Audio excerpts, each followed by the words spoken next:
Տպագիր մամուլի և էլեկտրոնային լրատվամիջոցների խմբագիրներն այսօր համատեղ հայտարարությամբ իշխանություններից պահանջեցին անվտանգության երաշխիքներ, կոշտ քրեակատարողական հիմնարկում գտնվող Հայկական ժամանակ օրաթերթի գլխավոր խմբագիր Նիկոլ Փաշինյանի համար։ Հիմա դրել ենք անվտանգության ապահովում Նիկոլի, երաշխավոր են անվտանգությունը, բայց ես կարծում եմ Նիկոլին պարզապես պետք է շտապ ազատ արձակել։ Այսօրվա ակցիայի մասնակիցները վստահ են, որ մեկուսարանում օրեր առաջ Նիկոլ Փաշինյանի վրա հարձակումը իրականացվել է կոնկրետ նպատակով։ Կամ Փաշինյանը պետք է ներման դիմում գրի, կամ գնա փակ ռեժիմի քրեակատարողական հիմնարկ, կամ անազատության մեջ դադարեցնի իր հրապարակային գործունեությունը։ Այն պահանջները, որոնք որ դրվել են Նիկոլի առջև, դա խոսում է հենց նպատակաուղղված, պլանավորված ինչ-որ գործողությունների մասին, որի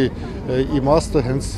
Նիկոլին լրացնելն է։ Ի պաշտպանություն Նիկոլ Փաշինյանի հանդես եկած խմբագիրները վստահ են, որ այս հարձակումները քաղաքական որոշման արդյունք են, իսկ հանրությունը այս պարագայում պետք է բողոքի ձայն բարձրացնի ու պաշտպանի իր քաղաքացուն լրագրողին։ Նարինե Իրիցյան, Հովսեփ Հովսեփյան, IPFE։